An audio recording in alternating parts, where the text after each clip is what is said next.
Hey, good morning, Facebook world. Want to talk about something that happened this week, something that's on everybody's mind. I'm sure, like me, maybe you got online Wednesday, maybe your plan was to just scroll through some of the different social media stories, maybe from your friends about Valentine's Day. You were looking to see posts about gift giving or posts about love, and yet one of the first stories that probably popped up on your newsfeed like it did mine was active shooter at school in Florida. So like you, I followed the link and I stayed connected to different news sites, following the story as the story unfolded. Being that it was Valentine's Day, in the background there was also stories about love and about romance, but on Wednesday this story overshadowed all of them. This story caused me to pause because I was stunned, like you were, that a senseless act of violence happened again to innocent people, to children. And I think we often don't know how to react when we hear these types of stories about these tragedies.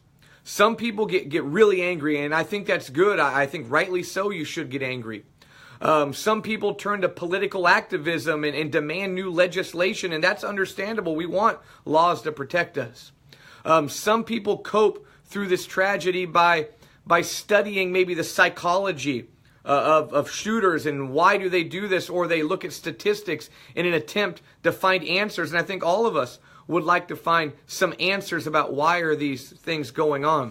Some people look at how can we better protect the innocent, or how can we prevent these tragedies. These are all good conversations to have, from mental health to gun control, to school security, to identifying the signs of potential violence. These are all things that should be addressed. I mean, we all understand these are conversations that have to take place after something like this happens. But other people, during a time of tragedy like what just happened, Christians will often say things about prayer. They'll say, well, I'm offering my prayers to help during this difficult time. It's to that point I want to speak about just for a couple minutes. I've observed that some people, and I understand why they respond this way, but I've seen some people criticize other people for offering thoughts and prayers. Here's what happens. A Christian says something like, my thoughts and prayers are with the victims of this horrible tragedy. And then another person over here goes, well, why don't you do something more about it? Your thoughts and prayers are worthless. Now, I understand that at times the phrase, my thoughts and prayers are with you, can be nothing more than an empty platitude. Maybe it's just something that helps remove the personal responsibility that a person feels and kind of just passes it on. I understand that sometimes a statement like that can come across that way, and I understand the frustration that some feel because they're saying, well, hey, instead of folding your hands in prayer, why don't you use your hands to get out there and make a difference? I get all of that. However, there's one element about thoughts and prayers that, whether you're a believer or not, I think we can agree on. And let me lay the groundwork first of where I'm coming from as a Christian. In 1 Timothy chapter 2, verse 1, the Apostle Paul tells the young preacher Timothy, he says, first of all, I urge that supplications and prayers and intercessions and thanksgivings be made for all people. So the point with that is that God does want us to pray for people. Why? Well, as a Christian, I believe that prayer can affect change and that prayer can accomplish a great deal. But a forgotten element about prayer, and an element about prayer that I think will make a difference, a big difference in the world that we're not thinking about, is that prayer helps us personalize the tragedy. Here's what I mean. Yesterday, I took the time to pull up a news story that showed pictures of all the victims of that shooting. And I even had my family look at them with me as we identified with the individuals that were affected by this. And as we looked at these pictures of these victims, we noticed that they were just like my own kids. They could have been kids in our church youth group.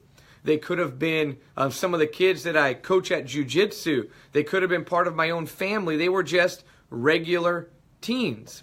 So I kept them in my thoughts. I thought about them as if they were my own kids, and I prayed. I prayed because after thinking about them and contemplating them, I felt a personal connection with them. I no longer just considered them a news story about some crime that took place in a state, thousands of miles away. I saw them as people I felt a connection to, people I cared for, and having them in my thoughts and prayers personalized the situation. It helped me connect with them, and it motivated me to want to do something to help them. So I propose to you today that the idea of offering thoughts and prayers is not a worthless act. We should keep people in our thoughts and prayers, because if we don't, we run the risk of just disconnecting from them. Instead, we should hurt with them. Romans chapter 12 verse 15 says, weep with those who weep. We should be weeping because beautiful people made in the image of God with a lifetime of experiences ahead of them were gunned down by the sinful, violent act of an evil person who for some reason felt such a disconnect from those people that he was able to not think about their humanity, but instead just intentionally take their life without even batting an eye. So I fear that with tragedies like this becoming commonplace, that the victims will become nothing more than just statistics to us. And I don't want that to happen. Yeah, I know you don't want that to happen. So let's keep those victims and their families in our thoughts and in our prayers, because they are much more than just a statistic. They're more than just a headline. They're people.